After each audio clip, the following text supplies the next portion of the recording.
Good everyone, welcome back to another episode of Spark Your Fire. I'm your host David Shee, and we welcome back John to Hi another there, of David. our episodes, mate.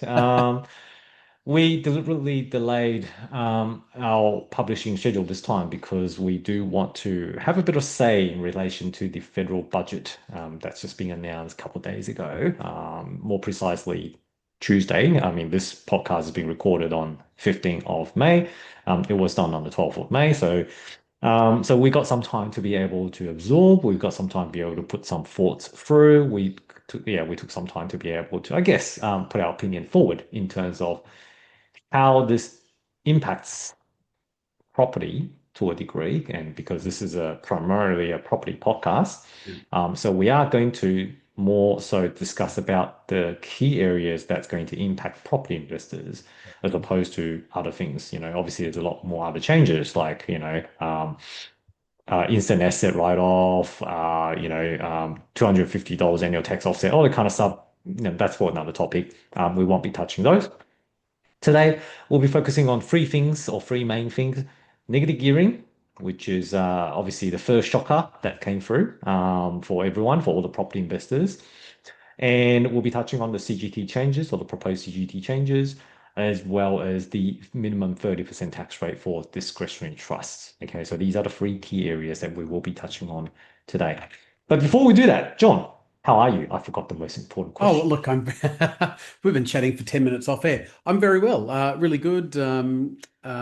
It's been a really interesting week, and I've been sort of, on Facebook and LinkedIn, sort of floating my thoughts out on the recent budget. But the good news is I did know that we're going to have our chat on Friday, and I've been keeping some powder dry for this conversation. So looking forward Okay. to our chat now. And you're right, we did hold off talking about CGT and negative gearing We in the have. lead up to the budget because we knew that this moment would come where we can have a more informed discussion. Yeah. And here we Yeah. are. Yeah. Okay. All right. Okay. So just to, I guess everyone's probably aware of what those changes are, but I'll quickly rattle them through just to give that context for those people who are not quite up to date. So first of all, negative gearing. So anything that moving forward, only brand new properties can be negatively geared. Okay. So if you're buying off the plan or if you're buying something that has not been lived before, those are the only properties that can be negatively geared. As a matter of fact, any properties, second-hand properties that's bought after the federal budget night is unfortunately not applicable for negative gearing. Okay, so from this point onwards, as at this point in time, basically only the new properties will be able to negative gear that. Now, the good news is the existing or like existing properties that you already have before the budget night, as in you already own, those are grandfathered. So in other words, if you already own a property before the federal budget night, then you are still be able to claim negative gearing against your taxable income. Okay, so that's the first thing. And I guess we'll probably start talking about it straight away, and then we'll cover the CG changes, etc., as we Yeah, move on to the next absolutely. topic. Okay, it makes sense that way. So, so John, I think the intention of this is obviously we understand the government's trying to basically incentivize building more new builds, right? Because they haven't been able to provide or they haven't been able to meet that housing accord um, regime, which they have tried to promise to build that much. But unfortunately, I think that it was shy for the last couple of years, maybe in the vicinity of about 20,000 or to 50,000, like some ridiculous number. So by doing this, they basically try to incentivize investors to say, hey, we want you guys to be able to purchase brand new properties in Mm, order to help creating more supply for Australians to be able to live in. Okay. yeah, That's the I guess that's the thinking behind it. But does it really work? I guess, John, that's the yeah, main thing. So I guess think of it from the grandfathering perspective as well, right? For those people like us, we obviously hold our properties before budget night. yeah. And now we know our properties can still claim negative gearing against our taxable income. Are you going to sell? Me? Yeah, Oh, like of course not. based on that information, Oh, right? of course, like it'll have no impact on me. I mean, Right. as an existing investor of predominantly, but older properties, generally speaking, I fully expect my rents to start rising much more quickly now. But look, as a and I think that'll be the ultimate consequence. But look, as a broader comment on negative gearing. Firstly, I think we need to retire the term negative gearing.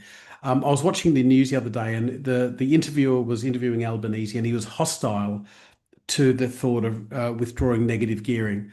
But even people who are against the changes still don't are still getting the reasons wrong. They're they're harping on it was a political lie, it was a lie, and you know they're going to try to catch Albanese on the lie. And of course, it was a lie. He said he wouldn't do this, but that's not the problem. The problem is that it's economic illiteracy. It's the principle that is wrong. Even the interviewer in that example was talking about negative gearing as a tax break. You said you wouldn't take the tax break away. Negative gearing is not a tax break. It's when you add all of your income together and you apply your marginal tax rates. A tax break would be something like if you buy we want to encourage property investing. So a tax break would be if you buy four investment properties, your tax rate on the fifth investment property will be zero. That would be a tax break. Um, or people don't pay tax until they turn 25. So that would be a tax break. Paying at your marginal tax rates is not a tax break. And the negative gearing lie, the heart of the lie at the heart of negative gearing is that the deception of receiving a tax refund at the end of the year makes you think you're getting a refund. But what's actually happening is because your employer, when they take your tax, they don't know that you've got losses elsewhere. You get overtaxed all year. And at the end of the year, you declare all of your income and it gets squared back. So you get a little bit back. You've been overtaxed. So this lie at the heart of the negative gearing story, the property experts, the economists, we have failed us because they're not talking about the problem at the heart of the hostility to negative gearing.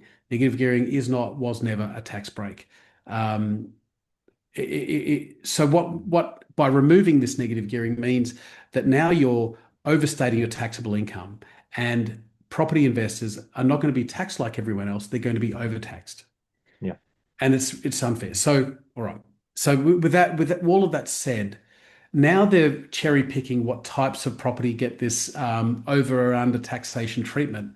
And I hate that sort of thing. It should be like one principle. Either negative gearing is bad and it should just be abolished, or negative gearing isn't bad and it should apply to all properties. But this whole idea that it will apply to new properties, now what's going to happen is if you want to get negative gearing, you need to buy in Liverpool, a unit in Liverpool. And if you want to live near your parents in Ryde, you can't do that. So and the other, so that's a problem I have.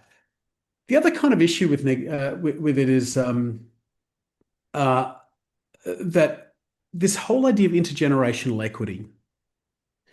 I know I started by because I couldn't afford a property to live in. I bought an investment property, and I lived with mum and dad, and I bought an investment property, and that's how heaps of people say the numbers are like 20% of first home buyers are investors because the only way to get into the market is through, buying a rental. That's gone now. This whole Yeah. idea that you can buy a property and rent it out until you can afford to move into it, it's kind of gone for you now. So I think it's terrible. I think it's kind of it's I think it's like it just the whole budget was just anti-aspiration, anti-wealth, but it was worse than that. It was like anti-economics as well. It was anti-principle. Like if negative gearing is bad, then get rid of it. If capital gains like a bad, don't index it. Why index it? Like like so we can come to capital gains in a moment, but that's the problem I have with it. David, what are your thoughts on the Yeah, negative? God. Oh, yeah, but that was a lot. That was a lot for the listeners, I I have suppose, to take a John. breath. Take Yeah, a bit of breath there, yeah, mate. Look, I agree with you. Look, and something I probably want to point out, like if you're still living with mum and dad and you want to get your first investment property, you can still do that, but it's just because with the removal of negative gearing, the borrowing capacity has dropped yeah, significantly. So you might not be able to get the same type of property that you wanted, as before this change has been introduced, basically. So Mm. on a rough surface, because I work as a broker, so I do get visibility of that. It's a simple toggle to basically say turn it off, text deductibility on a loan. Difference of that varies, but we're seeing in general maybe about 100,000 to $200,000 of That's a differences. lot. That's a lot. That's the difference between buying potentially a house versus a townhouse or unit, villa, that kind of stuff. Okay, Yeah. so and also in terms of location as well, the complete different location that you're going to be looking Mm. at now. So that's the main thing. Like in comparison to this change, the interest rate rises that's been introduced earlier this year is nothing in comparison to this change. Like straight Yeah. away, like if this once this is being legislated, we're going to see people's affordability coming right down, Yeah. which means the property price is probably going to take a hit because people used to be able to purchase up to $800,000 can only afford up to $600,000 now. I'm Yeah. sorry, but you're absolutely down bracket, basically. Can I interrupt you there as well? Investment loans are also at higher interest rates. Yes, correct. So um, this is very anti-investment. And, Um, and and I think that's the main topic as well, John. When you talk about anti-investment, I think the overall philosophy of this budget, like with the various aspects that we're seeing at the moment, it's completely how to put it this way. Before we used to say there's the big aspirational dream of Australian to be able yeah. to own properties and be able to and using property as a wealth creation tool to be able to get out of or working through your middle class or jump to the Yes. next level. That's now completely demolished, basically. So, they're basically the government's message is like, don't even try. If we cannot, if everyone else cannot build wealth this way or cannot create wealth this way, then neither are you able to. So Yeah. a lot of people coming on on the great Australia land with the idea to say if I work hard, in which most of them are, everyone's working hard to try to create a better future. Right now Labor's basically putting a big slogan now to say, sorry mate, you're gonna have to stay poor, you have to stay poor like everyone else. That's Yeah. kind of the disincentivizing message that I've got, unfortunately. I'm working with so many aspirational property investors, and they are absolutely shocked for the last couple of days. Over the phone call with them, so disheartened, just the tone completely changed. Yeah. And this also and this brings it to another one. Like, we talked about rent vesting as being a strategy.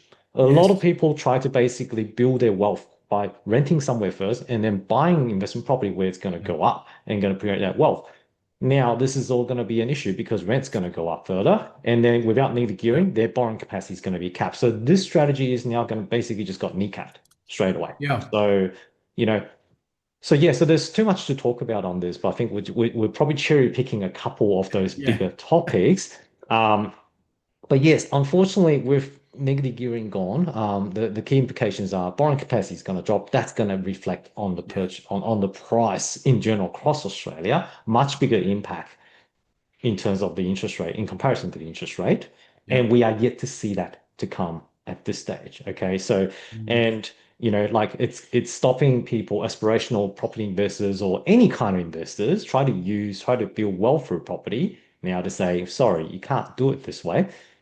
The best you can do, just borrow money, buy your own occupier, pay it down, and that's it. Yeah. So, um, so that's the negative story that I have, John. And then now we should probably paint some positive story as well. So now that I've done the venting a little bit. Well, before we get too positive, three more, just for me at least, like a couple of ribbons on the top of the negative gearing bit. So, uh, and three more reasons why I have a problem with this. Can I even read my third one? Firstly, it's anti-supply. This one of the big lies at the heart of this was that this will bring more supply on board. Now, Yes.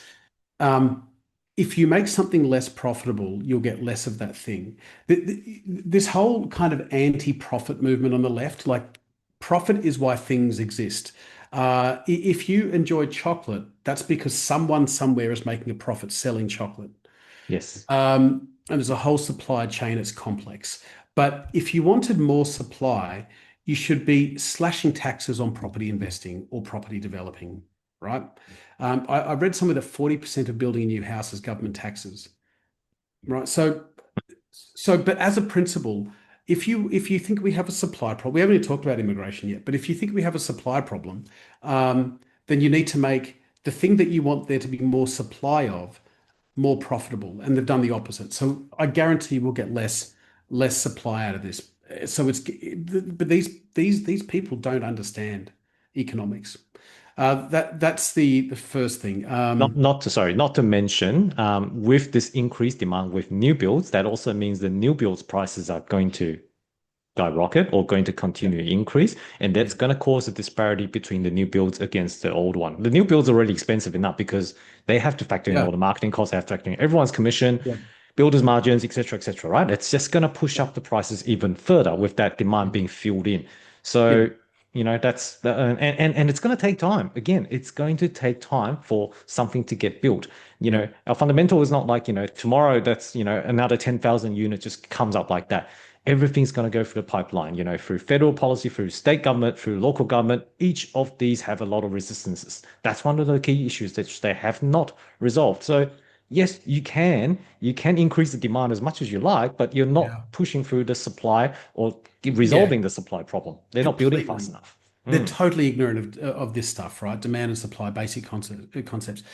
And my prediction, an unintended consequence of this, we always mm. talk about negative gearing properties are properties with a lot of debt against them. So Yes, yes, the main cost is the interest, and that is true.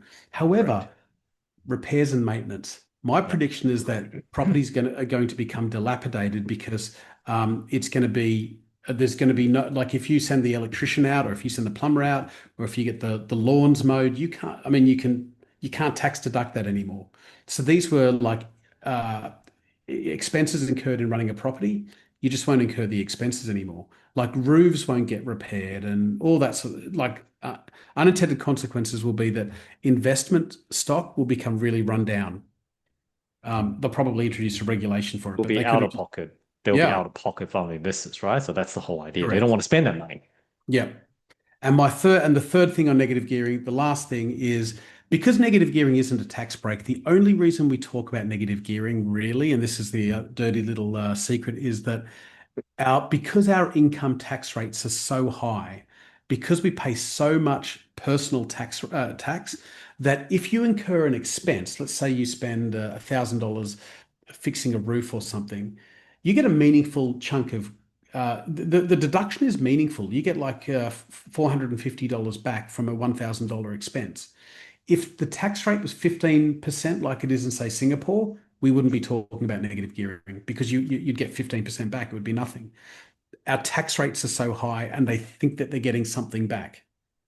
Um, so that's if we had really low tax rates, no one would be talking about negative gearing because it wouldn't be a thing. Um, I don't yeah, think, yeah, but I don't think we ever go down to that kind of level of tax correct. rates, unfortunately, as much as we should be, but that's not how the government runs this country, Yeah, is the way we see yeah, it, right? So true, true, true. and yeah, and also one thing, I guess, coming back to your point too, in relation to the in relation to the point that people can't basically get the money back straight from negative gearing on that year. You're right, because so the new policy is, they're treating the investment property as a business, basically. They're treating Yeah, it the same. So every year, let's say, for example, you get $10,000 of rent and the total cost is $20,000 to hold the property. So you make $10,000 loss, essentially. And that gets carried forward as well. So until such time, let's say, for example, when the property become positive, which is making you a profit, then those carry forward losses can still be offset against it. It just means it's going to take a long time, or until yeah, such time when you sell the property. So in other words, simple equation: if you make a profit in 5 years of $100,000, and in that 5 years, each year you're incurring $10,000 losses, so 100,000 minus 50,000, you're only going to get capital gains tax on $50,000 in addition. So yeah. those losses are still going to get carried forward. So you're not losing them at all, but it's just going to take a lot of time for you, a long time, depending on how your strategy and what you're going to do with the property moving forward to be able to Yeah. realize that loss. Okay, that's one thing. Correct. And the cash flow is the biggest issue. I think the main thing is the psychological side of things, right? Like you mentioned, $1,000 of repairs, you might be able to get $450 back by tax time, right? That Mm, really does help in terms of holding onto the property. Now that's correct. gone. Who's, like each year you're going to be $1,000 out of your pocket. Therefore, leading to the unintended consequences of people deferring the maintenance work because they don't want to be paying that out of pocket themselves. So yeah, so I think it is, we're gonna be seeing a continuous an environment where the rent continues to go up because of there's not going to be any further supply as much because no existing investors want to sell and want to kill their golden goose of negative gearing they're already enjoying. And at the same time, those who are buying new or second-hand investment properties, I should say, the conditions of those are still going to be pretty crap, I unfortunately. think so. I I heard there's a lot of talk about property landlords will put rents up because they have to cover their costs. Now, I saw some economists saying, well, they won't put their rents up because if landlords could put their rents up, they would do it now. That's true. That land rents aren't going to go up immediately. They're going to go up over the next couple of years because property investors will sell their properties and they will be purchased by owner occupiers.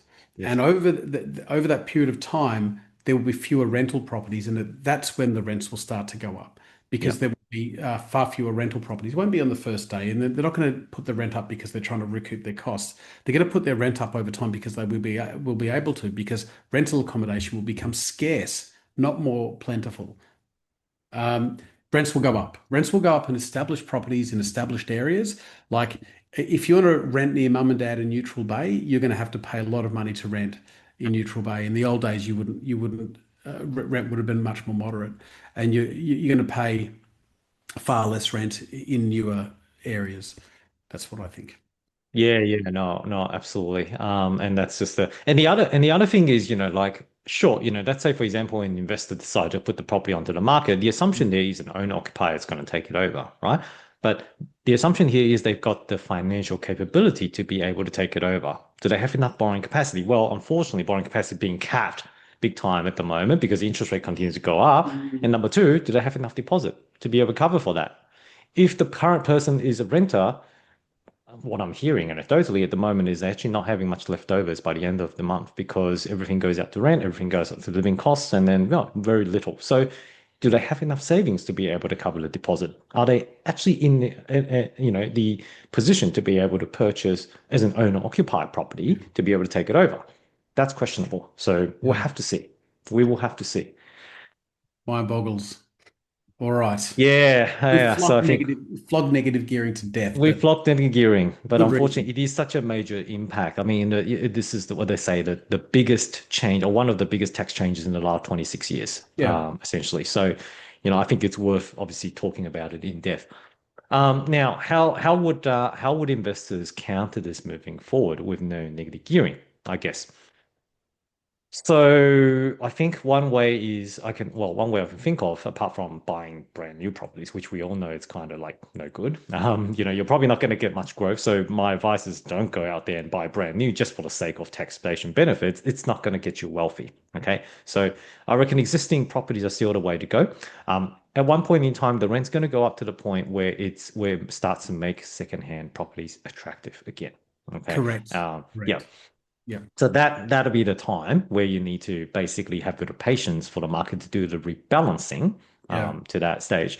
The other more advanced strategy is to buy something that you can build granny flat on to be able to execute, because that Yes. would then allow you to be able to at least break it even or neutral, or even positively geared Yeah. moving forward. Uh, Okay, so yeah, so that those are I guess those are a couple of things that I can think of just on top of my head to counter against this negative gearing removal strategies so that investors can still own quality assets and still yeah. be able to build wealth in the long run. Okay, so it's not the end of the world. Removing that negative gearing is not ideal, Yeah. but like everything, we will work out a way to be able to go around it. John, any other thoughts in terms of how investors at the moment can kind of battle against this I, environment and I help them cash flow? Yeah, look, I love what you said in terms of those sort of strategies. What I would say in general is that what's going to happen is the market's not going to stand still. It's just going to pivot, and it's going to pivot towards yield. So it's going to go to wherever the yield is.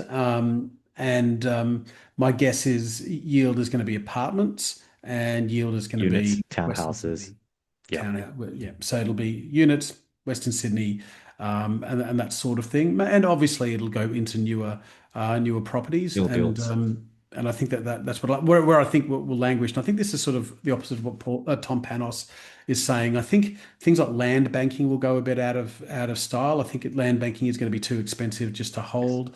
correct. Things like R4 blocks of a house on an R4 block or an R3 block in Yaguna. That's out now because it was the sort of thing you'd hold and wait for a rezone or wait for the knock on the door from a developer, but you were getting like really low yields because it was a three-bedroom house on a big block with Yeah, all the zoning potential.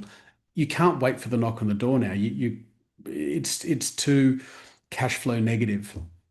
So that sort of strategy is out. It's going to be like a diminished, shrunken type of investment thesis. I'd add that blocks of flats will probably become a little bit more. oh yes, Again, there's like so where the more sophisticated investors will do blocks of flats, blocks of units. flats Yeah, because yeah, yeah. they've got good yields. But like Absolutely. land banking is gonna be out, and all those people who kind of bought strategic properties and sort of suffered the cash flow because they knew they're going to get a knock on the door. That won't happen anymore. Yeah, yeah. So that's going to pivot for high yielding properties essentially. So that's what's going to be in favor. And I reckon those are the markets or those are the property types that's going to go up consistently in the next 6 to 12 months as a consequence of this. So Mhm. and usually those are the lower price bracket properties, by the way. So what does that mean? That means, Sydney units are starting is probably going to be starting to go up. Who knows? That's probably one.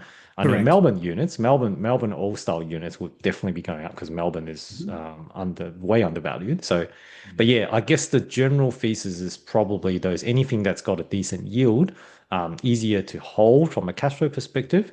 Those will be the ones that's being favored by property investors. Yep. And also, I guess any kind of block of land that's got granny flat potential as well. So, Correct. all right, cool. Well, we covered pretty much in depth in terms of negative gearing. So, it's not the end of the world. There's still ways to work around it. I guess as property investors, we just adapt in a new world. Okay. Shall we talk about CGT changes? Let's do it. Okay. All right. So, CGT changes, again, a very brief summary. I can't remember when it started. I think it was 1985 or something. Was it Oh introduced yeah, on 85 or 87, one of it. Yeah. So, 85 or 87, around that period of time where initially introduced, and then I think subsequently in 99, under John Howard government, they've decided to go for a blanket 50% discount on CGT if you hold the asset for 12 months or more. So in other words, if you hold it for 1 year or more, by the time you sell, any kind of profit you make, you're only being taxed on 50% of the capital gains. Okay, so that's what it was up until the federal budget night a few days ago. Now, from here, basically the CGT changes basically indicates that from 1st of July 2027, so not this upcoming July, but the next upcoming July, they will follow an indexation method. So the indexation method complex. I don't think I can explain it very well, but in theory, it's whatever capital gains that you made, and then you subtract the inflation of that year. The difference of that, in other words, the actual wealth that you created or the actual capital gain that you created, that's the part that's being gained. Oh, that's the part that's being taxed essentially. So it's a lot more complex. So I'm sure that's going to create a lot more work for accountants um, moving forward. So yeah, so from 1st of July 2027 onwards, any assets that you hold for 12 months or more, this new indexation method is going to kick in. Whereas anything up to 1st of July 2027, the 50% CGT discount will still hold. Okay, so yeah, so that's kind of the idea. And the thing here is that this change does not apply just to property. This change applies to pretty much all the assets, shares, businesses, crypto, you name it, right? So it's across the board, mhm. basically. So no one gets severed from it, unfortunately. So everyone's got to hit somewhere. Okay. And also, yes, a very important thing. There is also a minimum 30% tax on the gains. So you know how beforehand when we say, Yes. okay, well, you want to if we retire and then we have no income, we sell one property a year, we can minimize it that way. Well, sorry, the government also saw that coming. They go, Yeah. Disregard whether you have income or not, the minimum you got to pay is 30% tax on it. Okay, which is Yeah. absolutely nuts, I have to say. So beforehand, it was like 47.5% was the top marginal rate. 50% of that is about 23.5 or yeah, 23.5%. So that's kind of like the maximum tax rate that you will pay if you are a retiree and Yeah. when you liquidate assets. Now it's kind of like minimum 30% to 47.5% because you could be charged at the top marginal rate as well. So all of a sudden, you're literally doubling that tax rate for any people who owns assets at the time when you make a profit. Insane. Um, I'm going to shut up now, John. Yeah. I'll hand it over to you and let us know Yeah. what you think. So I mean, I don't like this. You went through the history of the capital gains, which was really helpful. One thing I would say is that one of John Howard's biggest mistakes was that he called the inflation adjustment that used to happen under the Mhm. Keating Eating. era. Yeah. Yeah. He replaced that with the word discount or concession, and so idiots in 2026 think that there was a discount or a concession, but actually it should have just been called the 50% inflation adjustment or the Yeah. and that this is why language matters. This is why we should retire the term negative gearing because there's no benefit. We should also have not called it a discount because people think that there was something that was given to investors. Um, Look, I have less of a problem with. I thought that it could have been so. Capital gains tax should be zero, like it is in Singapore, like it is in Hong Kong, like it is in New Zealand, in all of the advanced worlds that have that are in favor of wealth generation. Basically, capital that they acknowledge you don't tax capital, you don't tax incomes. You don't tax incomes because you want people to save. You don't tax capital because you want people to invest, right? So we're going in the opposite direction, and we will see how this all pans out. It won't be good. But generally speaking, they replaced one indexation method with another indexation method, right? Um, so I don't like it, and I don't like the minimum 30%. But generally speaking, as long as they're acknowledging that the capital gains aren't really capital gains, it's Yep. inflation, Yep. I can live with it. I don't like it, and I think it's bad. Um, but it's okay. Now, real estate, I actually think will be the least adversely affected by these changes. Yes. And the reason for that is that if you're inflation adjusting your cost base, which is what they're proposing, buy and hold real estate is really just an inflation play. Like we think we're getting these big, we're not, we're just getting inflation. And CPI doesn't, CPI kind of understates what the inflation rate is, but real estate's an inflation play. For property developers, where they're manufacturing their own capital gains, it'll affect them. So this is why supply won't be, won't be helped. But it's really going to hurt business owners. It's going to hurt Startups. um, angel investors. It's going to help. Yep. We don't even have startups in Australia because all of this, our taxes are too high. But it's going to hurt startups. It's going to hurt businesses like yours. If you built up a mortgage base or a rent roll or something like that, and you tried to sell it, like Yep. they that their capital bases that grow faster than the inflation rate because they're being built.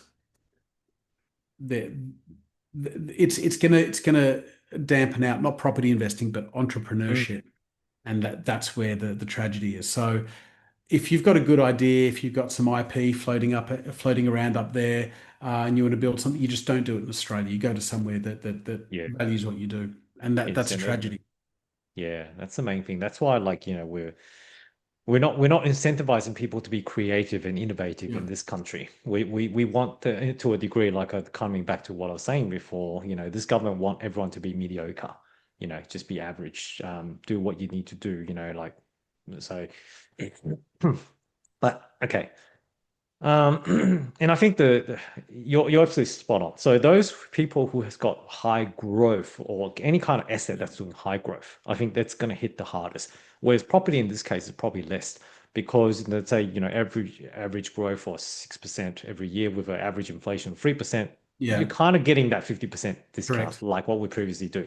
Although having said that, let's say for example, Perth, you've done a 50% for the last couple of years. If that model replicates again, not to say that it will happen again, but Mm, if this was introduced 2 or 3 years ago, and then those property that's literally doubled, let's say in a matter of 3 years, you're going to hit hardest at that point in yeah. time. You're going to pay a lot of taxes at that stage. So, and I think one of the other, I guess, people that's going to suffer from this is, let's say, for example, young people try to use shares to actually build up savings to be able to get into a property, right? Usually, those young investors will be targeting trading the high growth type of Crypto. shares, crypto, for example. Yeah, crypto, high growth shares, Correct. all that. Yep. You make your profit. Sorry, 30% need to go to, or at least Yeah. 30% need to go to Yeah.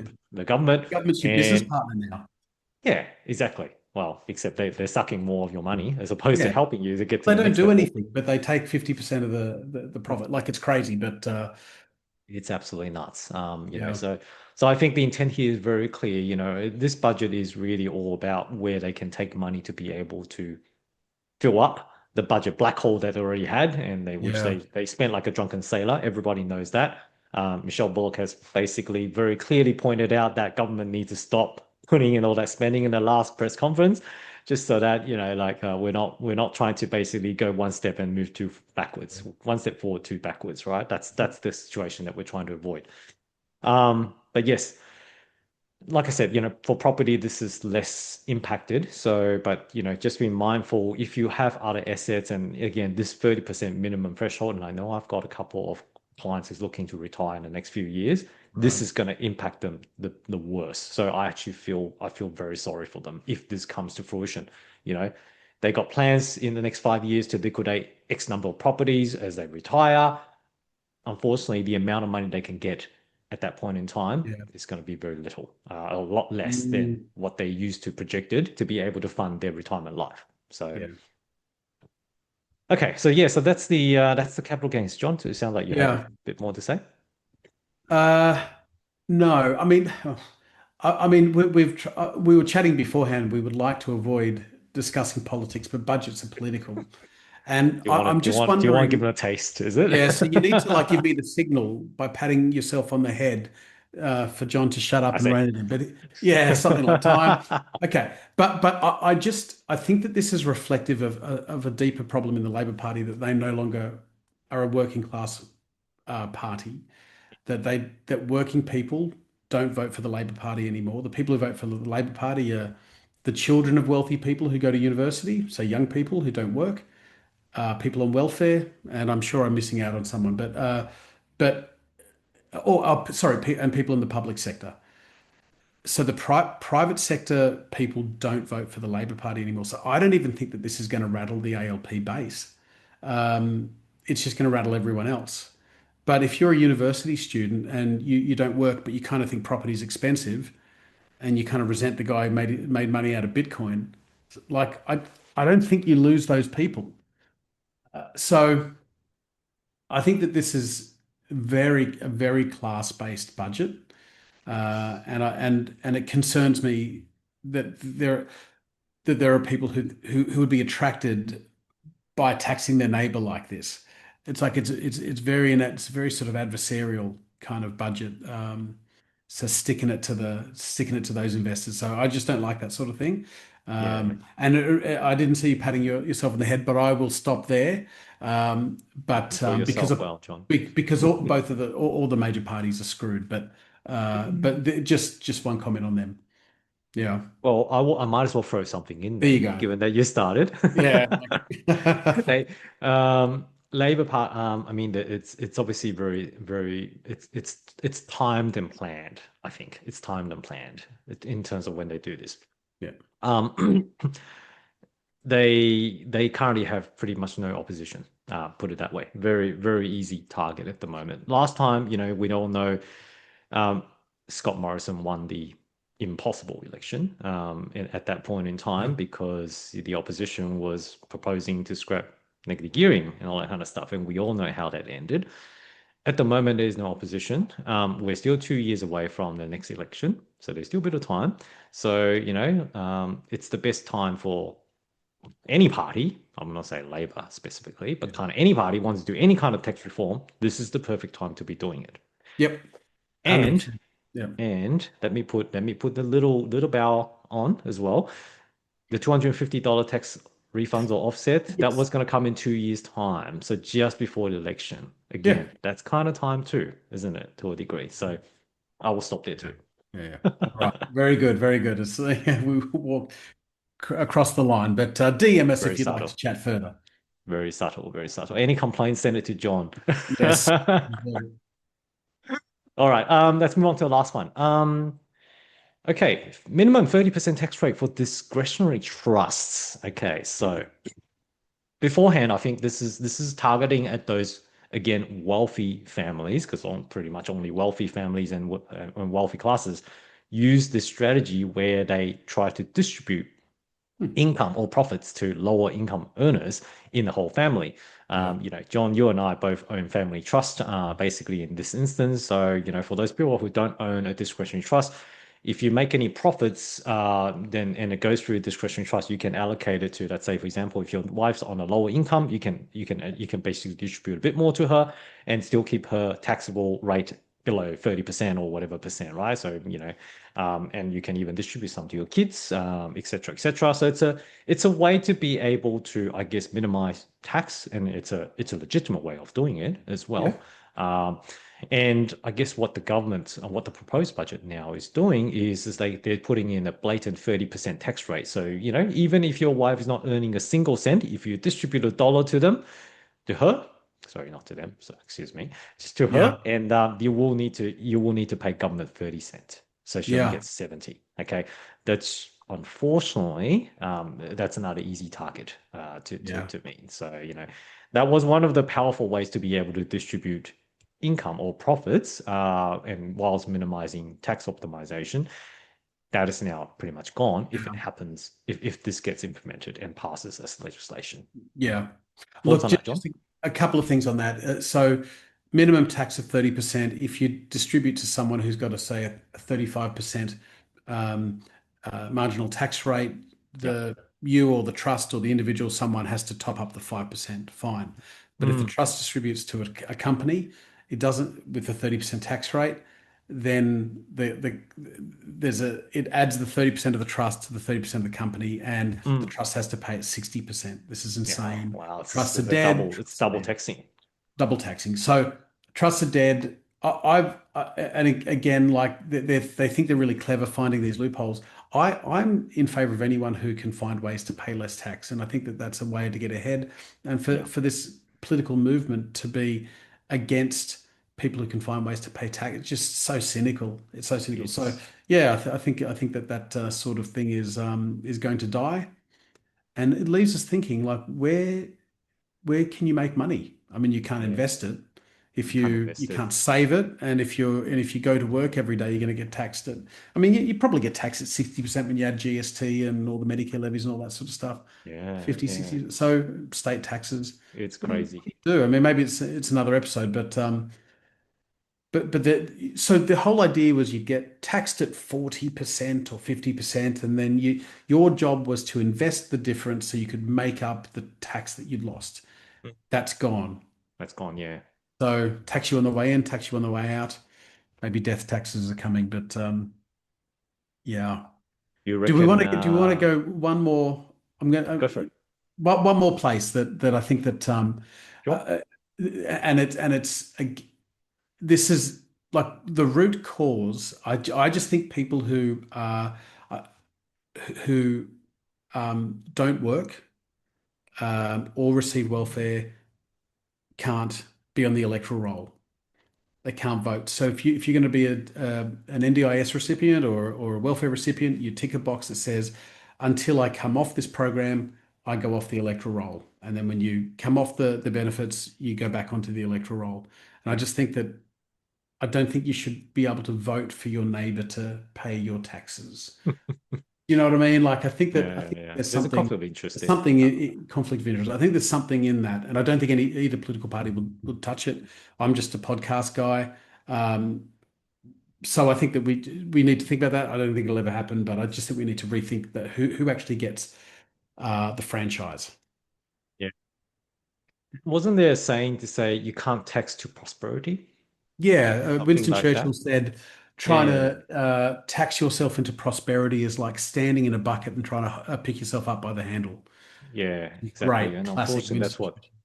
that's what that's what the current federal budget is trying to Yeah, do at the yeah, moment. So which is why every Australian is currently feeling poorer, not just because of the Middle East war that's going on and the interest rates that's been going up every time. It's more so the fiscal policy, the government policy, the direction, and where they foresee this country is going to be very, very important. Yeah. Um, but look, it is what it is. I think, for our everyday Australians, apart from, I guess adapting to the new reality, we still have to put our bums, head down, bums up. Yeah. I guess the silver lining is this is proposed budget. It's not yet legislated. We know that, yes, obviously Labor's got majority in House of Rep and Senate as well, but um, there might still be some minor corrections or updates to come. So until it's legislated, we will wait and see. We'll adopt a wait and see approach right now on that. But and who knows? Maybe in a couple of years' time, if the current Labor government goes down, the opposition government or whatever government that comes up, they might go, do you know what? That's obviously not working. Let's reverse some of these changes Yeah. because it doesn't We'll make see. any sense. I am sanguine about it. I see life and politics as a pendulum, and I don't begrudge Swings about. either party for winning. So I'm cool with it. You're right. Policies will come and go. I think, isn't it back in 1985 when Paul King initially introduced scraping of negative gearing? It only lasted for 2 years because of rent at that point in time in Sydney and Perth went up too high, so they decided to Yeah. reverse it. I mean, obviously the circumstances are very different now, so we can't compare what happened then till now. But I suspect it's something very similar is going to play out like that in the current environment, Yeah. which is unfortunate for the renters and unfortunate for the first home buyers. I Yeah. don't really see how this budget is really going to help those people who I suspect was predominantly voting for Labor and hoping for a change. But yeah, this one probably don't have the intended consequences of what they're expecting. So we'll have to Correct. see. Yeah. Unintended consequences. And you're right. Rents went up 30% in 2 years between 1985 and 1987. Nuts. Mm, Because they are ultimately anti-supply measures, and that's yes. the ultimate irony. Yeah. Yeah. So Mhm. Okay. All right. As a quick aside, I mean, me as a mortgage broker, giving everyone a little bit of insight and heads up.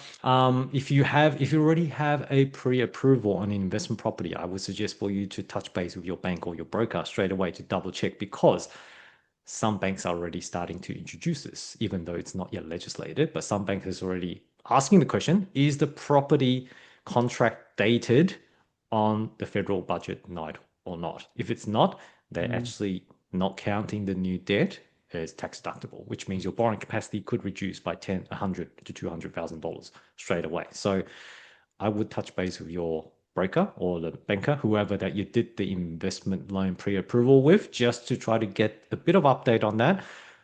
Because anecdotally, I heard a couple of fellow brokers has already got a few declines in the last few days.